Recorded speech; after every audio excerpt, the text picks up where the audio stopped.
So hello everyone. Thanks a lot for joining this meeting.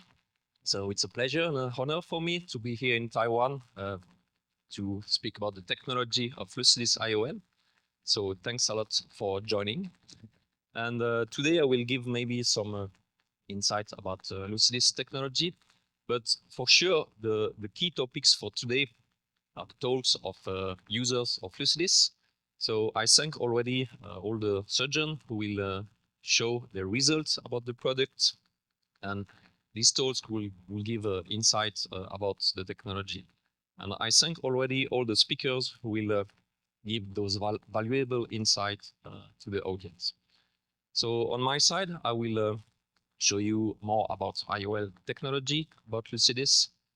And first, I will go through a bit of information about the company and then about the technology. So thanks a lot.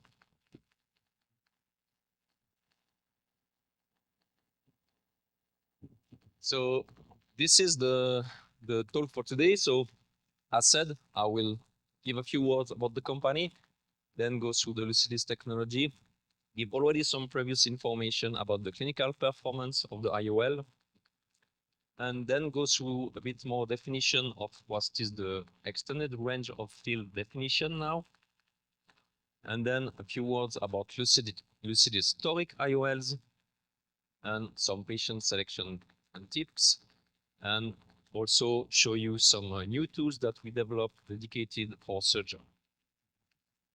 Small close like this. Okay, so and a few take-ups for sure.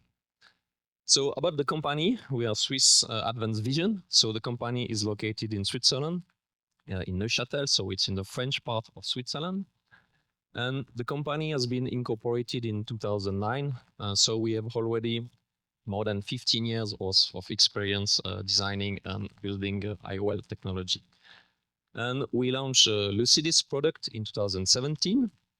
And then we moved to the same product in the toric version in 2019, because LUCIDIS is available for sure both in standard and in toric model.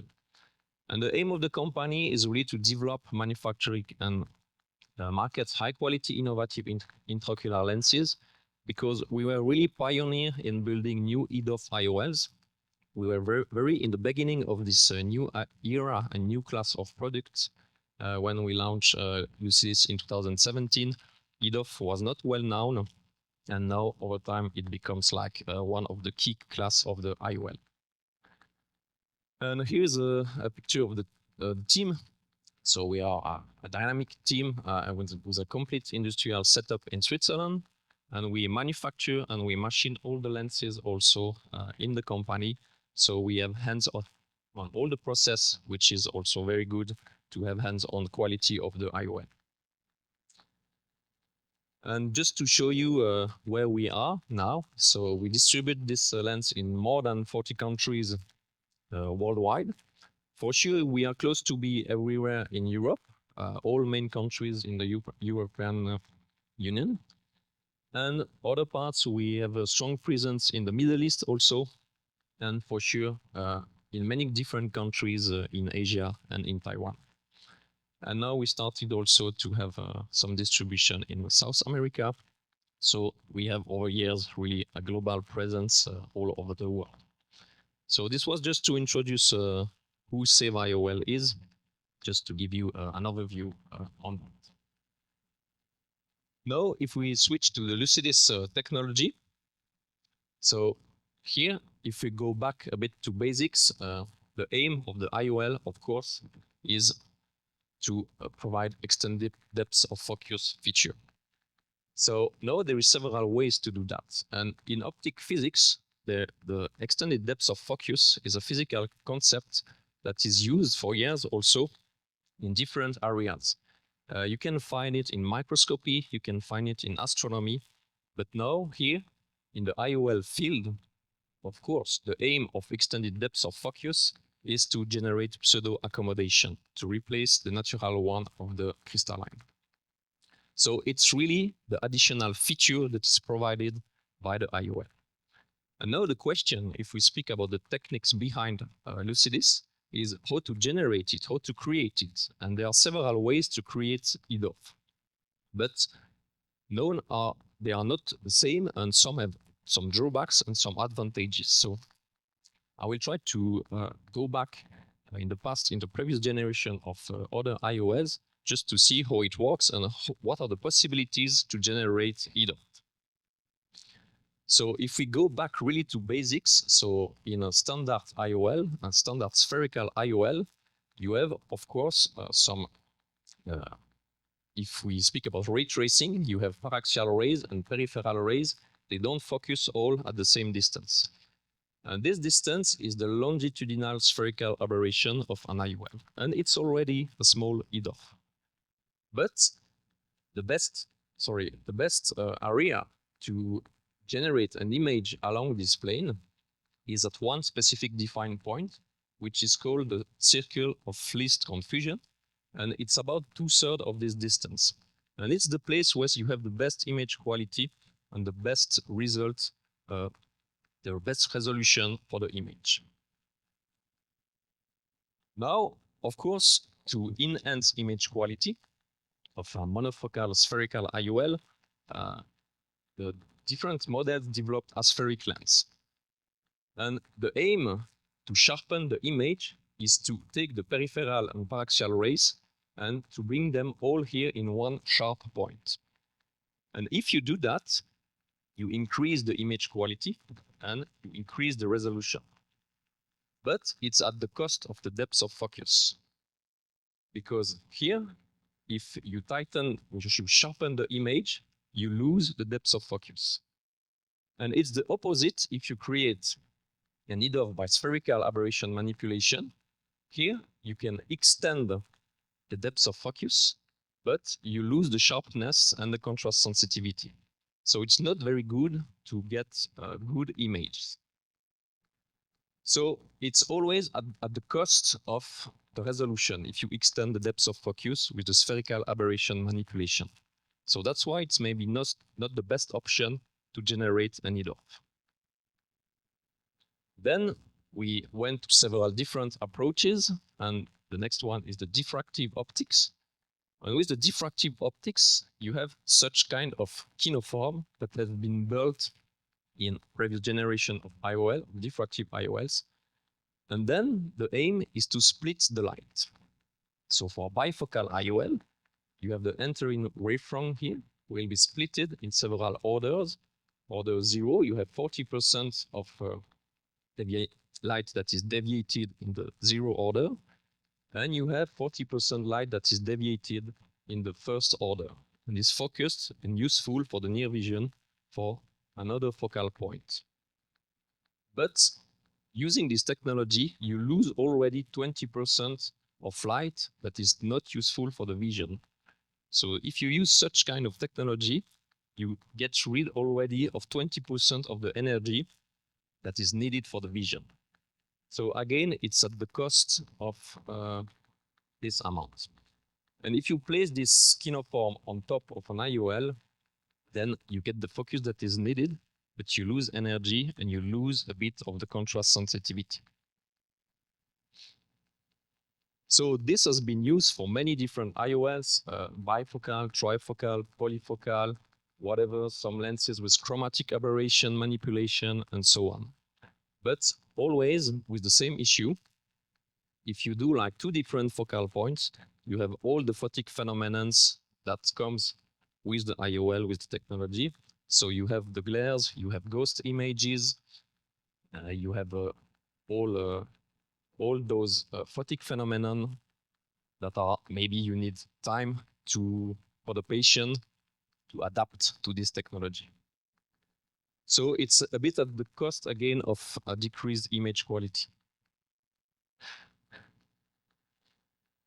Now, if we summarize this, so there is 2 principal previous ways of doing it, either by spherical aberration manipulation. This is at the cost of image quality. Or you can tighten focal points by diffraction, and then you will raise this photopsia and you will decrease image quality. And now, what sets us really apart of that? So why is the technology of SEVA IOL a bit different from that? So we built something different that is called instant focus, and it's what will be provided by LUCIDIS, will give really a near and intermediate reading capabilities and visual acuity through the technology of the IOL. So I will try to depict now a bit of how it works. So the lens is built like this. So you have a central area here in the middle of the lens with really the EDOF engine of the IOL. And this EDOF engine will create like an extended tube of light along the retina to form the images at all distances. So it's a patented and unique optical technology to restore the accommodative capability of the eye. And this will allow really to extend not only at different focal points, intermediate or near, but all along this visual distance. So that's really the aim on the key feature of the IOL. And if we go a bit deeper, not completely into details, but how it works, we have created something that is called a PNDB-based EDOF for this IOL. So what does PNDB means? It means pseudo non-diffracting beam, and it's a different optical approach compared to the previous ones. So it's a purely refractive approach, so no rings, no diffraction, nothing at all like that. And how it works, in the central area of the lens, you have the incident light, the incident wavefront that is shaped and will generate interferences, who will generate this tube of light, which is called PNDB. And this is what will generate the extended depth of focus. And why it is different compared to spherical aberration? It's because here the aim is to keep a continuous peak of light. So this will preserve the resolution and the light intensity all along this distance, meaning there is no difference between these different points to form the image. So it's like an elongated focal point. And this will really provide the continuous near and intermediate vision. Now, if we try to depict what is a pseudo non-diffracting beam, because it's theoretically, it's a bit hard to imagine how it works. The difference between a diffracting beam is just that here, after the focal point, when we say diffracting beam, here it's diverging beam. It means that after this focal point, the light will spread again. So no focus after the focal point. The pseudo non-diffracting beam will be such like a beam that is focused on a given distance and then diffracts only a few after this defined distance. And then, of course, if we have pseudo non-diffracting beam, you may say, okay, why we don't have non-diffracting beam? So you have the full complete distance. It's just that it's a theoretical model, and it's not feasible to create it due to the amount of energy. So the situation is this one in between, really that allows us to extend over this defined distance. And now if we want to try to understand exactly how it works, we have an example. So it's not what is exactly on the IOL, but it shows or depicts how it works with some other lenses. So here I have an example of a Bessel beam just to show how you can extend the depth of focus. So if you enter a spherical lens here with a Gaussian beam, you have the dispersion of light that will focus, as we've seen before, with some aberration, with this such depth of focus. And you have a defined resolution. And if you do the same and you enter another lens, such, for example, an Axicon IOL, you enter again with a Gaussian beam, then the shape, for example, of this optical mask will shape the beam and elongate the distance here. So here you really have a true extension of the depth of focus that is physically and optically generated. Now, what does it change? It's changed that here the length of this focus is elongated. And if we take it not on the IOL side, but here it's an intense illumination. But here you can see with this model that you really have like a tube of light that is generated. So what are the true advantages and the unique value of these additional features? Is that doing so, you still preserve the image quality and you get exactly what is needed with the pseudo accommodation, meaning really near, intermediate, and far distance visual capabilities. So it completely reduces or eliminates the need for glasses because you will reach reading distance that is like 30 centimeter or 35 centimeter. So it's really a true extension of the EDOF, not just a small extension up to the intermediate vision. And this will allow patients to regain accommodation and have again the reading capabilities. So it allows also to have quicker brain adaptation because you know well that in the past with diffractive IOL technologies, you may have much longer time to adapt to the optical technology. Here with such technology, it's much more fast.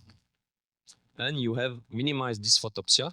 So the photic phenomenon of such IOL are quite comparable to monofocal IOL. So it's close to be the same amounts compared to monofocal IOL. So you can expect to have a few percentage, 1, 2, 3% maximum of people who will get photic phenomenon with such refractive technologies. Now, this technology is completely integrated into LUCIDIS product, which is the first pure refractive through EDOF IOL, and it's completely optimized for near, intermediate, and distance vision. So you have a bit the benefit of both worlds, meaning it's close to a monofocal technology, but you have the optical outcomes, such like a trifocal IOL. And it's also, of course, available for astigmatism in toric versions. And it's exactly the point for LUCIDIS. So the central area of the lens is about 1 millimeter in the center area. And you have, as mentioned, this non-diffracting beam that will generate the EDOF at the focal point. Now, what's the distribution of LUCIDIS? We have a light distribution that is for sure splitted for the distance vision, but what differentiates us also really from other lenses is that you really have the starting point at the near vision in the direction of the intermediate vision. And most of the monofocal plus or other IOLs, they start from the distance vision with a few intermediate near vision. And here is the opposite. And you have the complete spectrum from the near vision to the intermediate vision up to the distance. So the light distribution is both for distance vision and splitted and distributed for the intermediate vision. And for the product characteristics, so LUCIDIS is an hydrophilic IOL, so 26% of water content. And optical diameter is quite standard, it's 6 millimeter. And power also, it's valued, you can expect it from 5 diopters up to 30 diopters, each and every 0.5 steps. Cylinders, we have 6 of them from 1 to 4.5 diopters of cylinder. And here we shape the IOL in 2 sizes. So you have the smaller IOL, which is 10.8 millimeter overall diameter. And we have the bigger one, which is 12.4 millimeter diameter. And the shape of the haptics is those specific closed loop haptics. They have been designed for good stability because for a premium IOL, you need to be also well centered and have the good stability in the capsular bag. So that's why it's shaped with this closed loop haptics. And for injection, we recommend 2.2 millimeter, but we know for sure, depending on the dioptric power, you may use less, you may use larger incision. It's really dependent on what you like to do for implantation. But we know that with 2.2 millimeter size, all the diopters will fit for injection.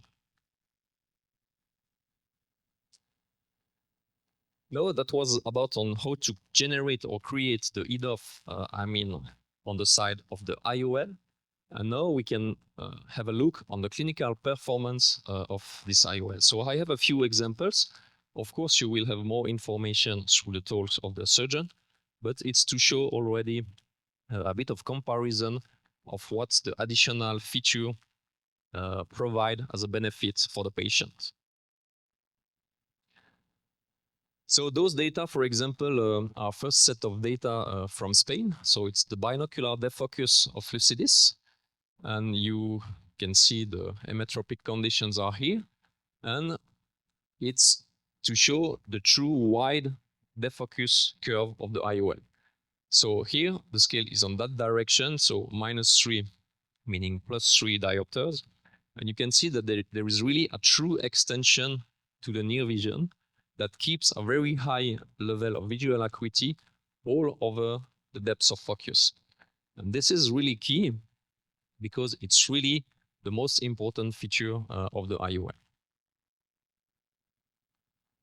And if we talk about visual acuity, we have, of course, many different results all over the world. For here, I just show a few of them.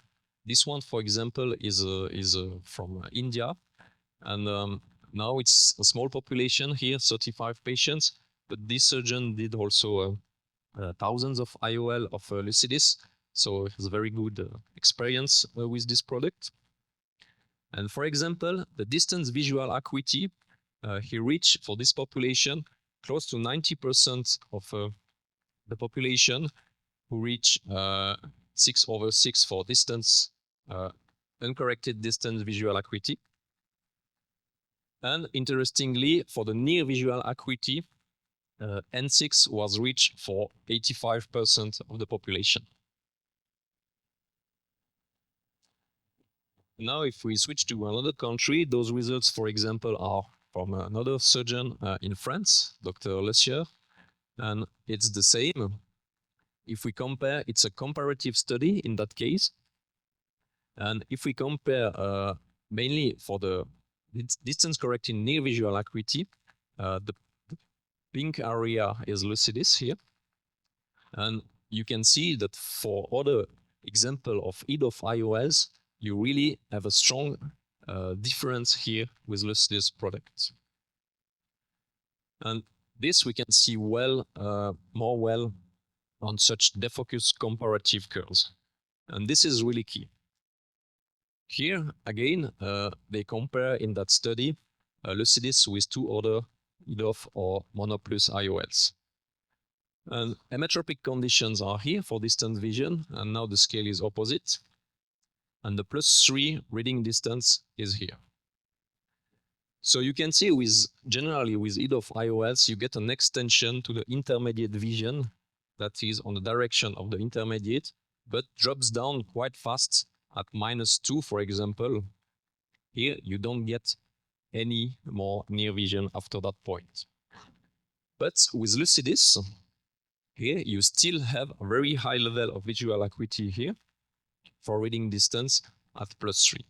But not only, it's not like a bifocal IOL. What is really interesting is that you keep this high visual acuity all over this distance. And here, you really have a transition to the intermediate vision. So depicts again that you keep a very high visual acuity all over those distances.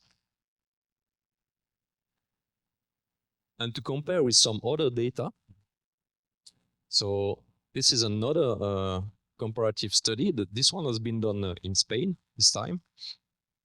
And you can compare again, for example, with other EDOF or monofocal plus IOL. You have the distance vision that is here. And again, we can say that for distance, all those lenses behaves quite the same. So we cannot say there is really a better option here for distance. All are quite similar, and it is what is expected. Then we compare here, for example, with other competitors like Ehance and VVT, and it's the dark line and the blue line. And you can see again that after the intermediate distance, it drops down quite fast. We are already here at -2, already 0.4 logma. So with such IOL, you don't reach the near distance. And LUCIDIS is this yellow-brown curve in that case, and you see that it really extends again in the direction of the near vision. So that's really key, and that's really the key feature of the IOL.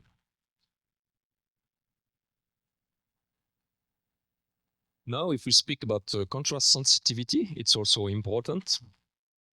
So this has been measured by a group in Italy.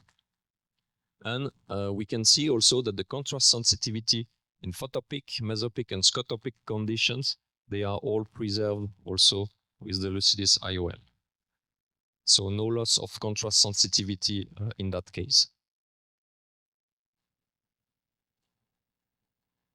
And now another interesting way to depict the performance of the IOL is to look at this resolution grid.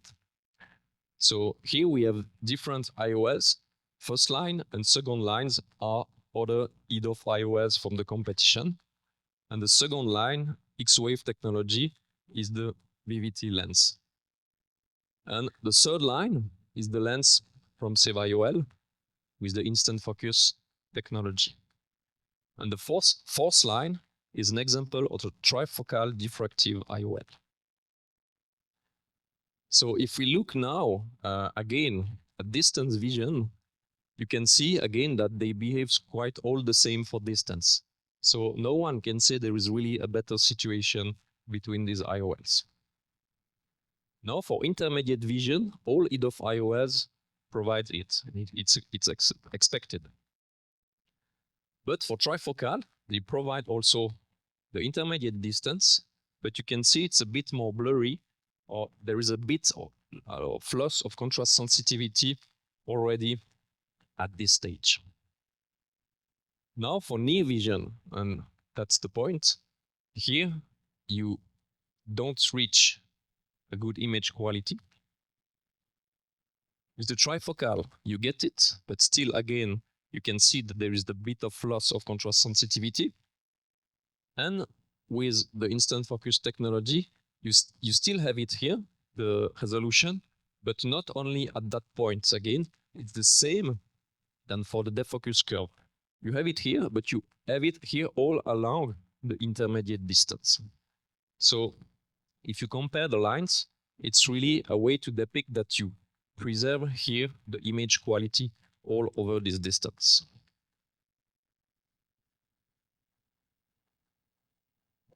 Now, just a few words about new classifications, because we often speak about EDOF IOLs for extended depths of focus, but now the tendency is also to look at the functional classification of intraocular lenses and to look more at the extended range of field performances. Because EDOF is on the side of the IOL and extended range of field is on the side of the vision. And we have this new publication who defined this as a problem of terminology, how to define the class of IOLs. Because now we have many different IOLs on the market, and it's key to understand that an EDOF is maybe not the same result as another EDOF. So if we have this functional classification, it helps a lot to understand the product performances of EDOF IOLs. And the aim, the result, it's that it must be data-driven to really have something functional. Because there are now many brandings who say, okay, this is an EDOF, this is a monoplus, but the only true performance will be based on outcomes and functional classification. Now, if we go back to our defocus curve, Now, how do they proceed to do that? They said, okay, first we have to measure what's the true extension of the IOL. So they set a threshold here at 0.2 logMAR, for example, to say, okay, all what is about this value is considered already as an EDOF. And then they cut at minus 3.75 to cut here to the value. Then this depicts the range of field of an IOL. So the range of field will be on the side of the vision, the visual distance or capability that you reach for the distance. And on top of that, they add another measurement that is the delta of visual acuity or the shape of the curve above this value. And this delta will show if you have a stable EDOF, either the visual capability increase for near vision, or it's stable, or it goes down. And in our case, you can see that this delta is increasing for the near vision.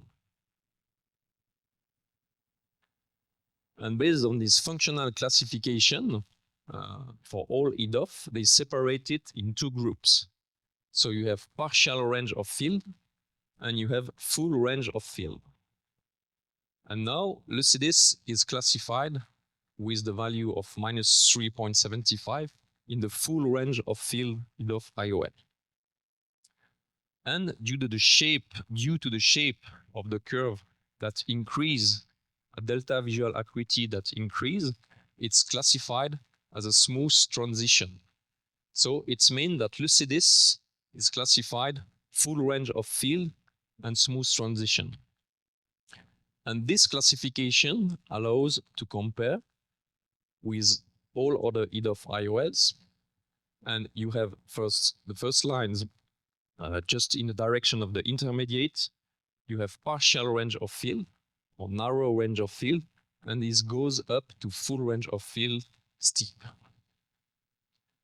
And LUCIDIS is this line of full range of field smooth, so increasing again here for the near vision, while the full range of field steep is a bit steeper here, but goes down much here in the intermediate vision.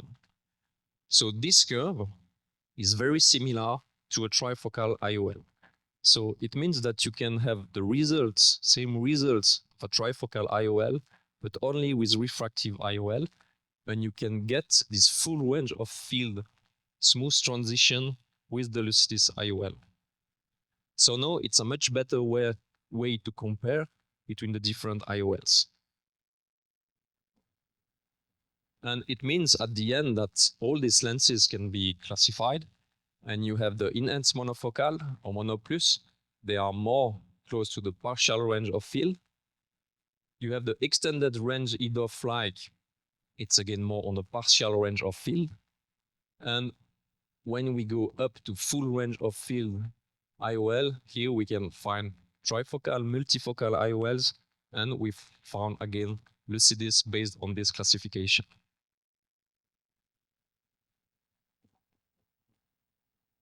And now a few words about the toric IOLs.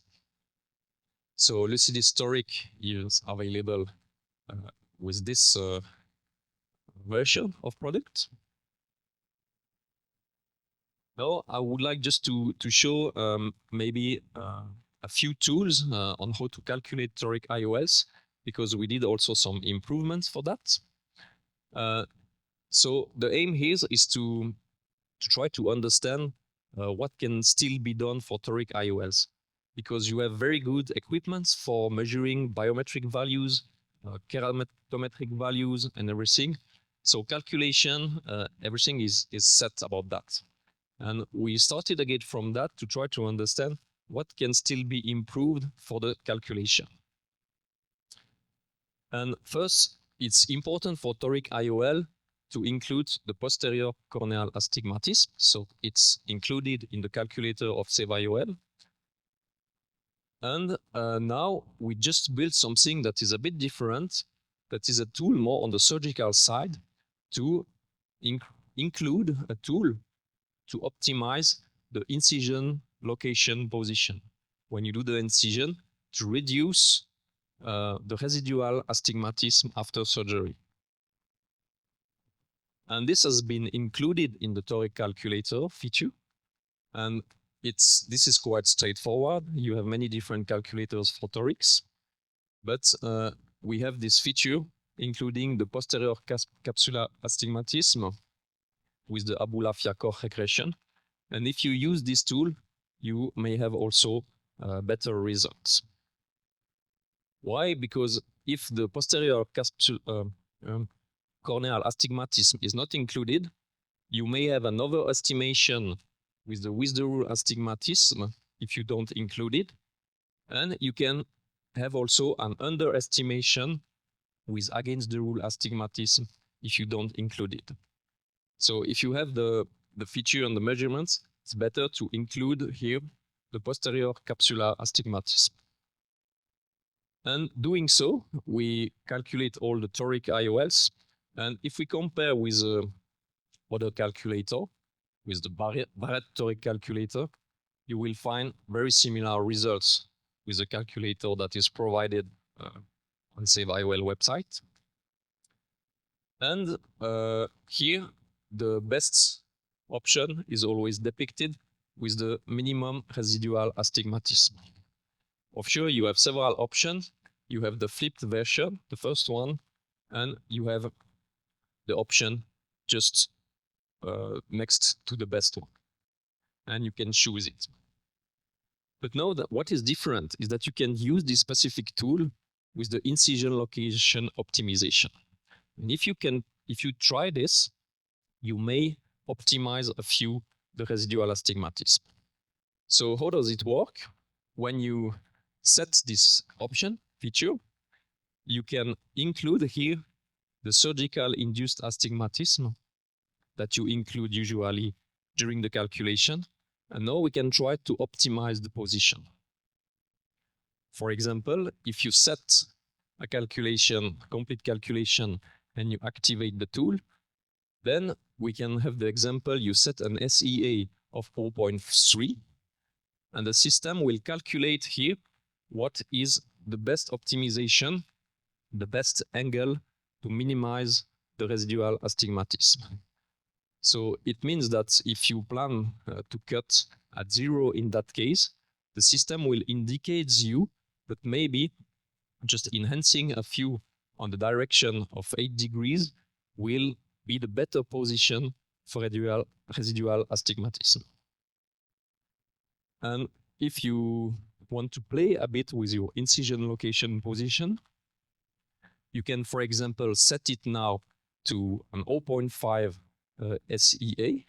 You can change this value, and the system will again optimize and tell you that the best position will be at 90 degrees, and you can adjust your position with this tool. So this is already available on the website if you want to use it for the toric IOLs. And it's a way a bit to play with the cutting position, and it's also a way to show the best cutting position, but also where are the worst case of the cutting position. So you really have here the best options and the worst option on how to cut when you implant. Now we can go through a few words about patient selection for all these IOLs. So for sure, LUCIDIS is for cataract patients, and we strongly recommend also to go for the toric version if the astigmatism is higher than 1. It's very important for premium IOLs that you can go to have a residual astigmatism that is low after surgery. So you will really have gain for the patient if you use the toric version as soon as you have astigmatism value that is a bit higher. And another item is to try to avoid senile miosis or micropupils, because the EDOF engine in the center of the IOL is really functional for the near vision, but you need maybe to be a bit cautious if you have senile miosis, not to have a lower far vision. So this is just to show about the pupil dependency. You have the light distribution of LUCIDIS, and just to say that you always have a good balance for all pupils between distance and near and intermediate vision. But what is important is the pupil functionality. It's not really key if the pupil is small or large. What is key is the pupil is functional. And that's why I said maybe it's better to avoid if you have senile meiosis. And also about the IOL size selection, I mentioned that we have two sizes, 10.8 and 12.4 millimeter. So when comes the choice of which one is better to implant, we'll have maybe plenty of discussions about that also on the discussions later. But there is like a way to adjust the size that is needed. So LUCIDIS, the smaller side, 10.8, we can say it's better for short eyes or normal eyes. And you can use some correlations. Those correlations are discussed now. So it's only indicative because there is no strict consensus about these correlations. But if you have short and normal axial lengths and a small white to white, you can maybe better go for the smaller IOL. And if you have a very long axial length or very large white to white or big eyes, you can go for the larger IOL. And an easy way to do that, if you are not sure which ones to choose, is to keep the larger one for myopic eyes. So let's say from 5 to 20, for example. And for toric IOL, it will be important for the rotational stability in the capsular bag, and use the smaller IOL for hyperopic eyes. And as I said, this value is not a strict value, so you can adapt to correlations, to biometric value, to your experience with the IOL. So you can go also further depending on your experience with the IOL. And this has been measured also. So I would like to show you a few results of the stability of the IOL. It has been measured again by Dr. Lessieur in France. So he measured the influence of the crystalline lens diameter on the postoperative IOL rotation. And he got those results measured on 348 patients, so a quite big population. And he got those results for stability of the IOL in the eye. So the value here, the median value is 2 degrees. So it's a very low rotation, meaning a very stable shape of haptics without any issue with the rotational stability of the IOL.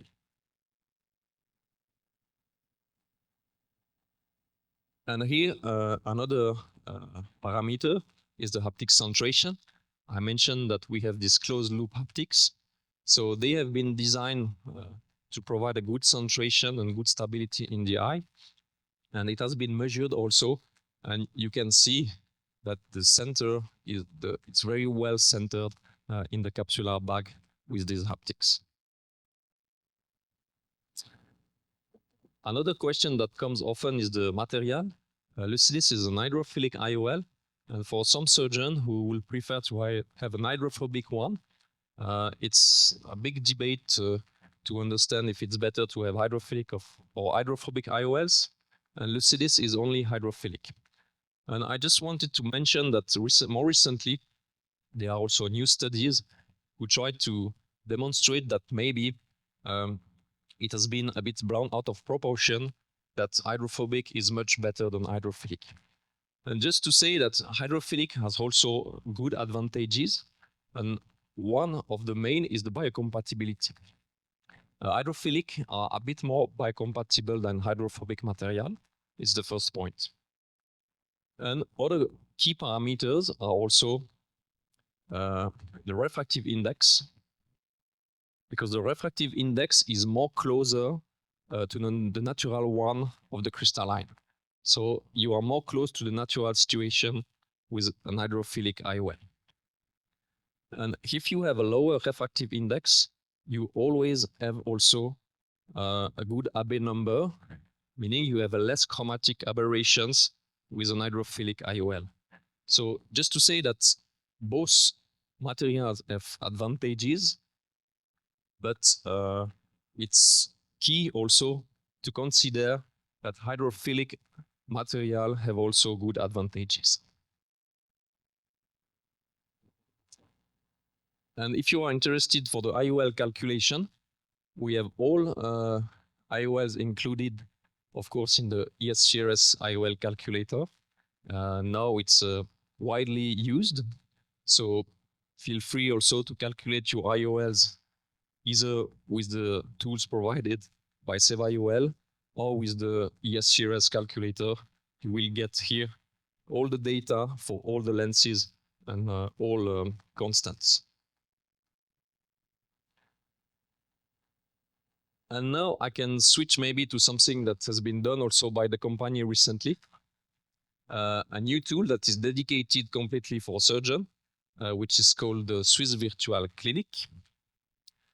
And I show you a small video on that is available also on the website. And it's a tool that has been created to provide you with all information in one specific place. So if you log on this system, there are several rooms, and on those rooms, you have access, for example, to all publication or scientific publication that have been done for the clinical outcomes. You have also all information, you have videos, congress videos, talks of surgeons who will explain the clinical outcomes of the products. You have centralized information to find all A constant and all information about the IOL technology. So you can navigate in this area and try all what is needed to use the IOL at the same place.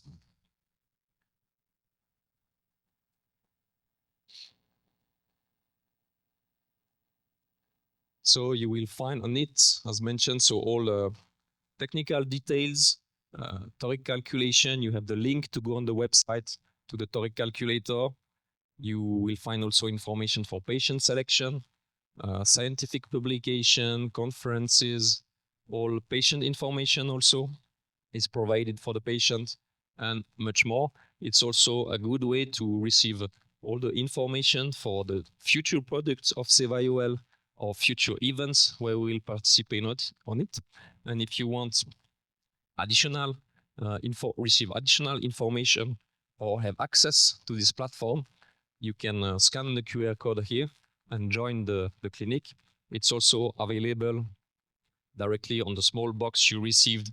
You also have the reference to the QR code if you want to join to this tool. And to end with some key takeouts, it's interesting to see also what's the progress of EDOF IOL and the usage in the field. So here are some surveys that have been done during the ESCRS, the previous one in Milan in 2022.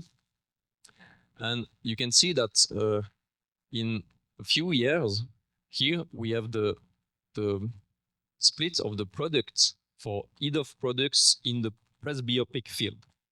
And it has strongly increased in only 2 years compared to the trifocal.